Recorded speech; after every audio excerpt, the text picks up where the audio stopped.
স্ত্রীকে সাথে নিয়ে নোয়াখালী দলের পেসার হাসান মাহমুদ যখন টিম বাসে উঠছেন এবং ক্রিকেটাররা যখন একে একে এয়ারপোর্ট থেকে বাসে উঠছেন, তখন মনে হতেই পারে এটা যেন কোনো স্বাভাবিক যাত্রা, সুখের যাত্রা।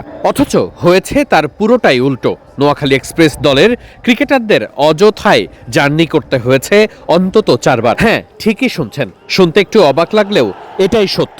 নোয়াখালী এক্সপ্রেস দলের ক্রিকেটারদের এমন অযথায় ভ্রমণ করতে হলো। নায়াসিনামাইড ও স্যালিসাইলিক সমৃদ্ধ লিলি ফেস ওয়াশ, যা ফেসের ডেড স্কিন সেল দূর করে দেয় দ্বিগুণ ফাস্টার ব্রাইটেনিং। খালেদ মাহমুদ সুজন, সময়টা যেন একেবারেই ভালো যাচ্ছে না, দল ভালো করছে না, নানান নেতিবাচক খবরেও সয়লাভ চারপাশ।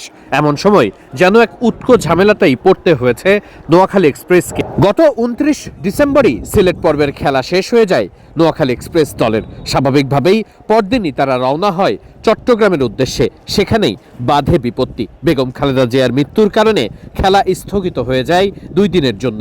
সে কারণেই ফিকচার জটিলতায় শেষ পর্যন্ত চট্টগ্রামে খেলা নিয়ে যাওয়া সম্ভব হয়নি। অন্যদিকে একমাত্র দল হিসেবে নোয়াখালী এক্সপ্রেস তখন ইতিমধ্যেই চলে গেছে চট্টগ্রাম।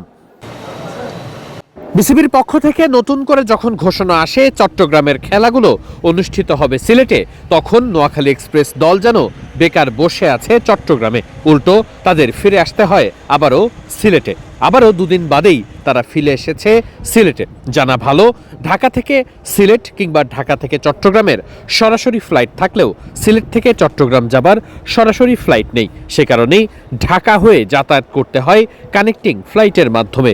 ঠিক সে কারণেই চট্টগ্রাম যাবার সময় দলটাকে প্রথমে আগে ঢাকায় যেতে হয়েছে, এরপরে সেখানে নির্দিষ্ট ট্রানজিট সময় পার করে পৌঁছাতে হয়েছে চট্টগ্রামে। সেখানে গিয়ে নোয়াখালী এক্সপ্রেসকে জানতে হয়েছে চট্টগ্রামে কোনো ম্যাচই হবে না, আবারও ফিরতে হয়েছে সিলেটে। সেই ফেরার সময়েও টিকিট পাওয়া যাচ্ছিল না, সিট অ্যাভেলেবিলিটি ঠিকঠাক ছিল না। শেষ পর্যন্ত আসতেও হয়েছে একইভাবে, ঢাকায় প্রথমে আসতে হয়েছে, তারপর সেখান থেকে আলাদা আরেকটি ফ্লাইটে আসতে হয়েছে সিলেটে। 4 বার আকাশে উঠতে হয়েছে দলটার সাথে থাকা সবাই। অথচ তাতে কোনো লাভই হয়নি, বরং উৎকো একটা ঝামেলাতেই পড়তে হয়েছে দলটাকে। নোয়াখালীর জায়গায় অন্য যে কোনো দল থাকলেই একই রকম সমস্যায় পড়তে হতো।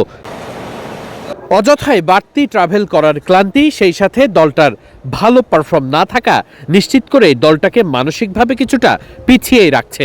যদিও একটা জয়ই বদলে দিতে পারে সবকিছু। নোয়াখালী এক্সপ্রেস দলের ক্রিকেটাররাও বিশ্বাস করেন সেটাতেই। দলটার ফ্যান বেস বড়, শুধু এখন মাঠে পারফর্ম করার পালা। শেষ পর্যন্ত নোয়াখালী হাসবে তো, তাদের দর্শকরা একটুখানি আনন্দ করার মতো কোনো উপলক্ষ খুঁজে পাবে তো, নাকি শেষ পর্যন্ত হারের দুঃখ নিয়েই শেষ করতে হবে বিপিএল? আপাতত 3 ম্যাচ হয়েছে, এখনো খেলা তো অনেকই বাকি। দর্শকরা আশায় থাকতেই পারেন।